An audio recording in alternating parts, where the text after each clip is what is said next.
आज हम देखने वाले हैं थीता मिलान 2। वैसे दोस्तों इस मूवी की सबसे खास बात यह है कि ये मूवी काफी ज्यादा मिस्ट्री से भरी हुई है और इस मूवी में दिखाई गए सस्पेंस सीन देखकर आप खुद चौंकने वाले हैं, जो आपको डेफिनेटली सोचने पर मजबूर कर देंगे कि सच में ऐसा भी हो सकता है क्या। तो मूवी की शुरुआत होती है एक अपाहिज आदमी से जो एक घर में एंटर करने वाला है, जिसके अजीब से बिहेवियर को देखकर आपको लगेगा कि ये जरूर एक साइको किलर होगा। वेल इसी के साथ सीन शिफ्ट होता है प्रेजेंट में, जहाँ हम देखते हैं अथीरा को, जो एक पुलिस ऑफिसर है जिसकी पोस्टिंग चेन्नई में कर दी गई है और इसके लिए वो ट्रेवल कर रही है। तभी हम उसके बगल वाली सीट पर अर्जुन नाम के एक लड़की को देखते हैं जो गलती से लेडीज सीट पर आ बैठा था, बट अथीरा को उसके साथ थोड़ा अजीब फील होता है तो वो बैठने के लिए मना कर देती है और बस कंडक्टर को अपनी सीट एक्सचेंज करने के लिए कहती है, क्योंकि वो नाइट में एक अनजान आदमी के साथ सफर नहीं करना चाहती है। अब इस बात पर बस कंडक्टर कहता है कि देखिए अभी तो सारी सीट फुल है, आप थोड़ी देर के लिए थोड़ा एडजस्ट कर लीजिए ना। तभी अर्जुन अथीरा से कहता है कि तुम यहाँ पर रेस्ट करो, मैं कंडक्टर के पास जाकर बैठ जाता हूँ। जब रास्ते में एक जगह पर बस रुकती है तो अथीरा अर्जुन के पास जाकर देखती है कि अर्जुन बड़ी मुश्किल से कंडक्टर के पास बैठा हुआ है। ये देखकर अथीरा को थोड़ा बुरा भी लगता है कि यार कैसे बैठा हुआ है ये, इसीलिए वो अर्जुन को अपनी सीट पर वापस बुला लेती है और फिर दोनों अपनी अपनी सीट पर बैठ जाते हैं। रात भर वो एक दूसरे से काफी अच्छी बातें भी करते हैं और अर्जुन की बातें सुनकर मानो जैसे अथीरा भी काफी इम्प्रेस हो चुकी हो,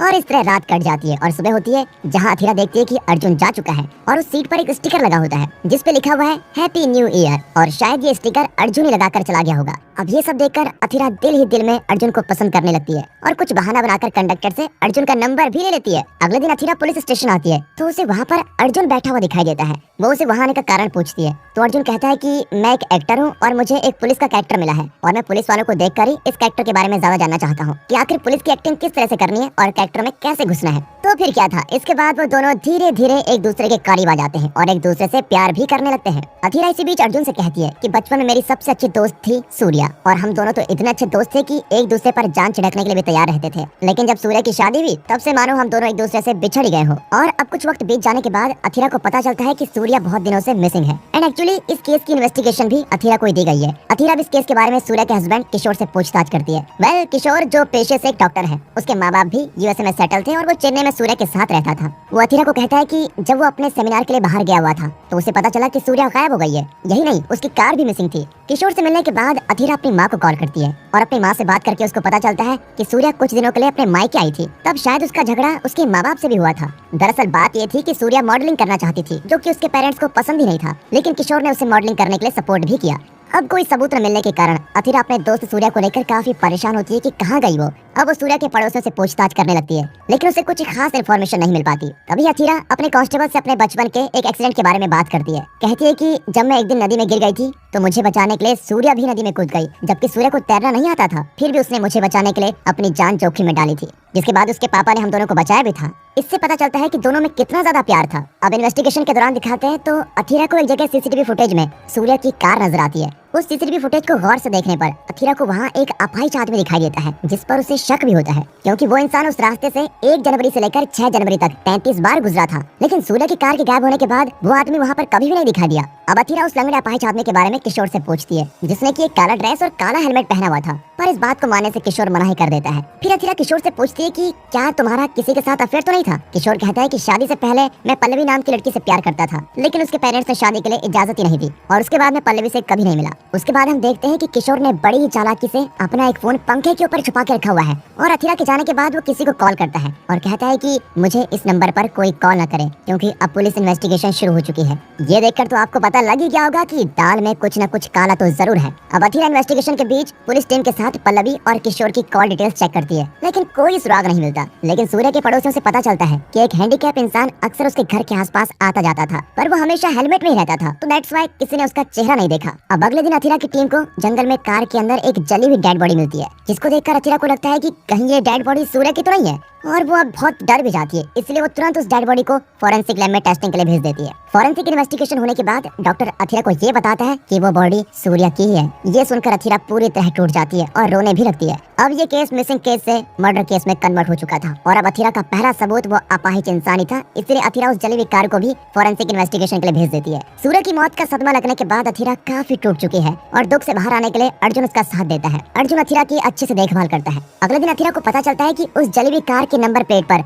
उन्हें एक इंसान का फिंगरप्रिंट मिला है, बट वो फिंगरप्रिंट उनके रिकॉर्ड में से किसी के साथ भी मैच नहीं हो रहा था। यहाँ तक कि सूर्य के पति का भी फिंगरप्रिंट मैच नहीं करता। उसी रात वही अपाहिज इंसान एक उषा नाम की लड़की का पीछा करता है और उसके घर में में जाकर उसे बुरी तरह से मार डालता है। मॉर्निंग में अथीरा वहाँ पहुंचकर सीसीटीवी फुटेज देखती है जिसमें वही अपाहिज इंसान दिखाई देता है और जिसने वही ब्लैक कलर का हेलमेट पहना हुआ है। अब अथीरा को उषा के पड़ोसियों से पता चलता है कि वो एक कैरेक्टरलेस लड़की थी। उसके बहुत सारे बॉयफ्रेंड भी थे और वो ऑलरेडी 5 लड़कों के साथ चीट कर चुकी थी, जिन्होंने कई बार उसके घर पर हंगामा भी खड़ा किया था। उन 5 लड़कों के बारे में जब उन्होंने पता किया तो उसके मर्डर वाली रात वो सारे लड़के अपनी अपनी जगह से गायब थे, सिवाय एक लड़के के जिसका फोन स्विच ऑफ था। और उस लड़के का नाम बरानी था, जो कि उसी कॉलेज में पढ़ता था जहाँ सूर्या भी पढ़ती थी। तो वो फिर बरानी पर शक करने लगती है और जब वो बरानी के बारे में और ज्यादा जानने की कोशिश करती है तो उन्हें पता चलता है कि एक बार उसने सूर्या के साथ जबरदस्ती की थी, जिसकी वजह से पुलिस ने उसको पकड़ा भी था। इस बात पर एसआई अभिषेक अथीरा से कहता है, आप अपाहिज इंसान को छोड़कर बरानी के पीछे क्यों पड़े हैं? तब अथीरा कहती है कि पिछले 3 साल से बरानी को किसी ने नहीं देखा, तो हो सकता है कि उन 3 सालों में उसका एक्सीडेंट हुआ हो और वो अपाहिज हो गया हो। नेक्स्ट डे एक मुलाकात के बीच अथीरा अर्जुन को बताती है कि सूर्या ने मुझे एक बार आईफोन गिफ्ट किया था और दोनों में इतना प्यार था कि सूर्या की फिंगरप्रिंट से ही वो आईफोन अनलॉक होता था। इसके बाद दोनों रोमांस करने लग जाते हैं। नेक्स्ट डे अथीरा का कांस्टेबल उसे बताता है कि हो सकता है कि उनको डाइवर्ट करने के लिए किसी ने बरानी का फिंगरप्रिंट कार में लगा दिया हो। ये सुनकर अथीरा एक प्लान बनाती है और किशोर के घर पर छिप कर जाती है, क्योंकि उसे किशोर की हरकतें देखकर उस पर भी शक होने लगा था। जब अथीरा उसके घर में चेकिंग करती है तो उसे कुछ नहीं मिलता और यही नहीं, वो पंखे पर छुपाया हुआ फोन भी गायब होता है। अब अथीरा जब किशोर के घर से बाहर आती है तो उसे बाहर हैंडीकैप पर्सन दिखाई देता है।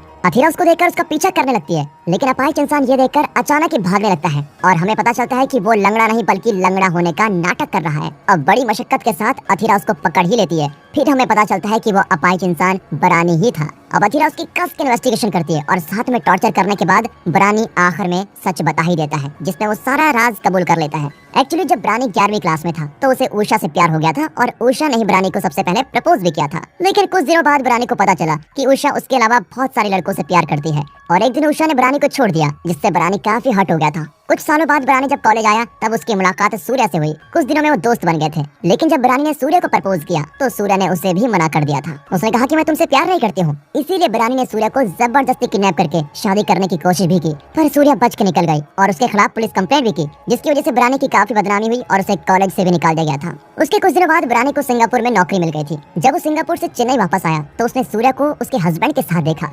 ये देखकर उसको फिर से गुस्सा आ गया और उसने फिर से सूर्या को मारने की प्लानिंग भी की। कुछ दिन सूर्या को फॉलो करने के बाद वो उसके घर पर पहुंच गया था। शायद आपको याद होगा दोस्तों, ये वही सीन था जो हमने मूवी के स्टार्टिंग सीन में देखा था। तो जब बरानी ने वहाँ पहुंचकर किसी और लड़के को देखा तो उसे लगा कि वो लड़का सूर्या का लवर होगा। इसी बीच दोनों में फाइटिंग शुरू हो गई और दोनों की लड़ाई में बरानी का फिंगरप्रिंट सूर्या की कार में लग गया था। वहाँ से बचकर बरानी भाग गया और उसके बाद वो उषा के घर पर पहुंचा और उसे मार डाला। और इन सारी घटनाओं के बीच उसे ये भी पता नहीं था कि सूर्या की ऑलरेडी मौत हो चुकी है। अब इन सभी बातों को सुनकर अथीरा एक स्केच आर्टिस्ट को बुलाती है और कहती है कि बरानी ने जिस आदमी को देखा था उसका स्केच बनवाओ। अब यहाँ आता है कहानी का पहला ट्विस्ट, जहाँ हमें पता चलता है कि वो पर्सन और कोई नहीं बल्कि अर्जुन ही था। हाँ, वही अर्जुन, हमारी अथीरा का बॉयफ्रेंड अर्जुन। ये अजीब सी बात पता चलने के बाद अथीरा को याद आता है कि जब सूर्य की शादी हो रही थी तो वो इस शादी से खुश नहीं थी। अथीरा ने जब सूर्य को पूछा तो सूर्य ने कहा वो किसी और से प्यार करती है, लेकिन उसके पेरेंट्स नहीं मानेंगे। इसके बाद एक तरफ जो अर्जुन फिल्म की शूटिंग कर रहा था और इधर पुलिस स्टेशन में बरानी उस आदमी का हुलिया बता रहा होता है, जिसे उसने उस रात सूर्य के घर पर देखा था। स्केच बनने के बाद जब अथीरा उस स्केच को देखती है तो वो पहचान नहीं पाती, क्योंकि वो स्केच क्लियरली नहीं बन पाया था, क्योंकि बरानी ने अर्जुन को सिर्फ एक ही बार देखा था और इसीलिए वो सही से उसकी स्केच नहीं बनवा पाता।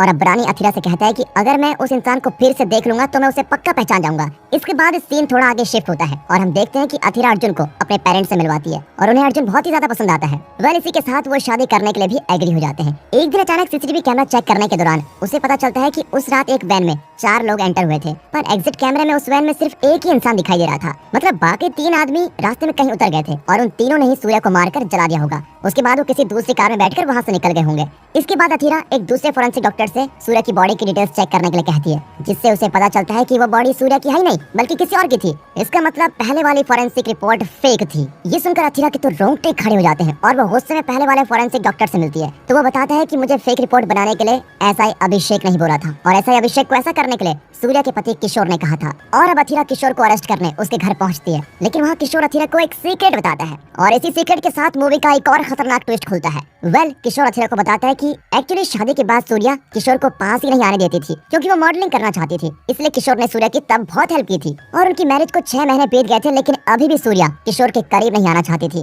पर एक दिन अचानक किशोर ने देखा कि सूर्या ने अपने हाथ की नस काट ली है और इसके दौरान किशोर को पता चलता है कि सूर्या किसी जोशुआ नाम के लड़के से प्यार करती है और वो उसी से शादी करना चाहती थी। बट अनफॉर्चुनेटली उसके पेरेंट्स नहीं माने, इसलिए सूर्या ने मजबूरी में किशोर से शादी कर ली थी। और ये सब कुछ सूर्या रोते हुए किशोर को बता रही होती है। किशोर भी ये देखकर उसकी हेल्प करने के लिए राजी हो जाता है। जिसके बाद किशोर अपनी गर्लफ्रेंड पल्लवी और एसआई अभिषेक के साथ मिलकर एक प्लान बनाता है, जिसमें वो सूर्य के फायर एक्सीडेंट का प्लान बनाते हैं। जिस प्लान के अकॉर्डिंग सूर्य की डेड बॉडी की जगह किसी और लड़की की डेड बॉडी को कार में रख दिया जाएगा और सभी को ऐसे दिखाया गया जैसे सूर्य की उस फायर एक्सीडेंट में मौत हो गई थी। और अब प्लान सक्सेसफुल होने के बाद किशोर ने सूर्य को उसके लवर के साथ कहीं दूर भेज दिया और अभी उनका कुछ पता नहीं है कि सूर्य कहाँ पर है। और इसी के साथ किशोर अथिरा को सूर्य का भेजा हुआ एक मेल भी दिखाता है, जिसमें सूर्य और उसका लवर जोशुआ किशोर को थैंक्स बोल रहे हैं। किशोर की ये सारी बातें सुनकर अथिरा को थोड़ा किशोर पर ट्रस्ट आ जाता है, लेकिन जब वो ईमेल फुटेज देखती है और उस फुटेज को बरानी को दिखाती है तो बरानी उस आदमी को पहचानने से मना कर देता है, क्योंकि बरानी ने उस रात अर्जुन को देखा था, जोशुआ को नहीं। जो देखकर अथिरा फिर से कंफ्यूजन में पड़ जाती है। अब कोई सबूत न मिलने के कारण अथिरा किशोर से कहती है कि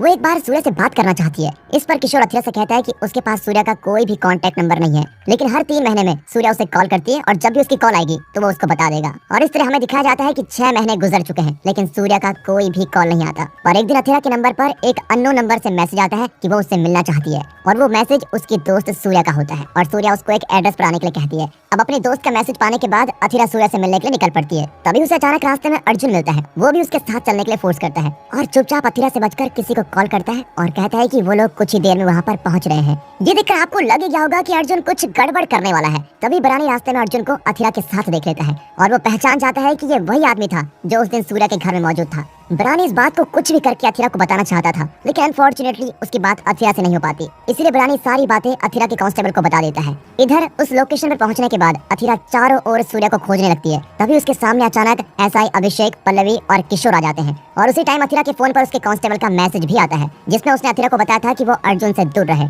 और साथ में ये भी बताया है कि बरानी ने उस रात सूर्य के घर में और किसी को नहीं बल्कि अर्जुन को ही देखा था। अब ये देखकर अथिरा को अपनी आंखों पर यकीन नहीं होता। इसी बीच जब वो पीछे मुड़कर देखती है तो अर्जुन उसके सामने खड़ा होता है। अथिरा रोते हुए अर्जुन से पूछती है कि तुमने मेरे साथ ऐसा क्यों किया, जबकि मैंने तो तुमसे सच्चा प्यार किया था। और वो अर्जुन से फिर सूर्य के बारे में पूछने लगती है। तभी किशोर बताता है कि सूर्य भी नहीं रही, हमने सभी को खत्म कर दिया है। ये सुनकर तो अथिरा को शौक पे शौक लगते हैं। और दोस्तों इसी बीच आपको लगेगा एक बहुत ही जोर का झटका जब आपको इस फिल्म का दूसरा सबसे बड़ा और चौंकाने वाला सस्पेंस देखने को मिलेगा। और अब रिवील होता है कि एक्चुअली किशोर से शादी करने के बाद सूर्य उसके साथ खुश नहीं थी। एक दिन जब सूर्य ने सुसाइड करने की कोशिश की तो किशोर ने शक के मारे उसके लैपटॉप पर उसकी फेसबुक प्रोफाइल देखी, जिसमें सूर्य ने अपनी आईडी किसी लड़की के नाम पर बनाई हुई थी और वो उस आईडी के साथ एक लड़की के साथ चैट भी कर रही थी। सूर्य की ये अजीब हरकतें देखकर जब गुस्से में किशोर ने उसके बारे में पूछा तो उसने बताया कि वो बचपन से ही लड़कों की तरह रहना चाहती थी। उसके हार्मोन की वजह से वो अपने आप को एक लड़कों की तरह महसूस करती थी। उसे लड़कों की तरह ड्रेसअप होना और काम करना बहुत पसंद था और जब उसे लड़की होने की वजह से पीरियड्स आने शुरू हुए तो वो अपनी बॉडी से भी नफरत करने लगी थी।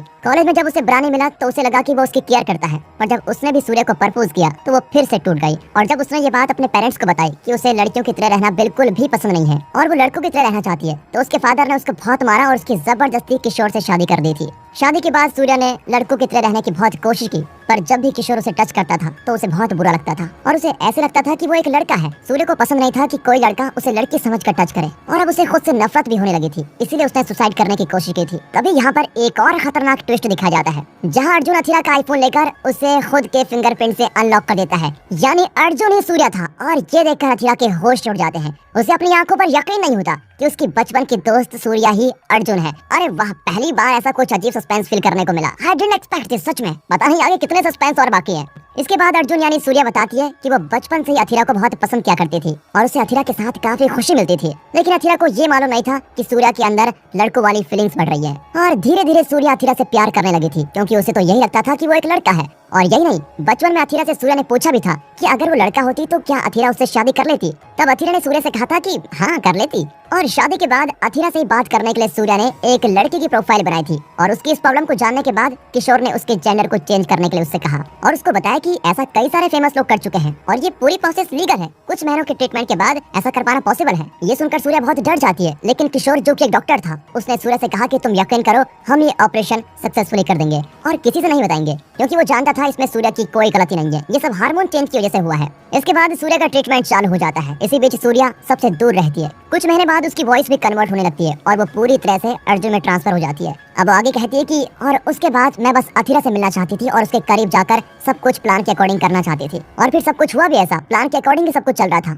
और इस प्लान में सूर्य की हेल्प किशोर के अलावा ऐसा ही अभिषेक और पल्लवी ने भी की थी। ये सब सुनने के बाद अथिरा की आंखों में आंसू निकलने लगते हैं और अर्जुन भी रोते हुए अथिरा से कहता है, मैं बचपन में ही तुमसे शादी करना चाहता था। इन सारी बातों से मन टूटने के बाद अथिरा वहाँ से अपने घर आ जाती है और अर्जुन से बातचीत करना ही बंद कर लेती है, क्योंकि वो डिसाइड नहीं कर पाती कि वो अर्जुन से शादी करेगी या फिर सूर्य से। अब इतना बड़ा सच पता चलने के बाद अथिरा बहुत टेंशन में जीने लगती है और मेंटल डिस्टर्ब भी होने लगती है। और एक दिन अचानक उसे अर्जुन का फोन आता है, जिसमें अर्जुन कहता है कि तुम 1 साल का समय लो और सोच के मुझे जवाब दो, और 1 साल के बाद मैं तुमसे शादी करने के लिए पूछूंगा, और उसके बाद तुम्हारा जो भी फैसला होगा मैं उसको मान लूंगा। अब नेक्स्ट सीन 1 साल के बाद दिखाया जाता है, जहां अर्जुन और अथिरा फिर से मिलते हैं, जहां अर्जुन अथिरा को शादी के लिए पूछता है और अथिरा के इसी सस्पेंसिबल आंसर को ना दिखाते हुए इस मूवी का दी एंड हो जाता है। और दोस्तों, मुझे नहीं पता कि अथिरा ने क्या जवाब दिया होगा, अगर आपको पता है तो कमेंट सेक्शन में जरूर दीजिएगा जवाब, और साथ ही साथ ये बताइएगा कि फिल्म के सस्पेंस आपको कैसे लगे, मूवी कैसे लगी, एक्सप्लेनेशन कैसा लगा, वीडियो कैसी लगी, और अच्छी लगी तो वीडियो को लाइक और चैनल को सब्सक्राइब भी कर दें। बाकी मिलते हैं अगली वीडियो में, तब तक के लिए गुड बाय, अपना ख्याल रखिएगा एंड फाइनली थैंक्स।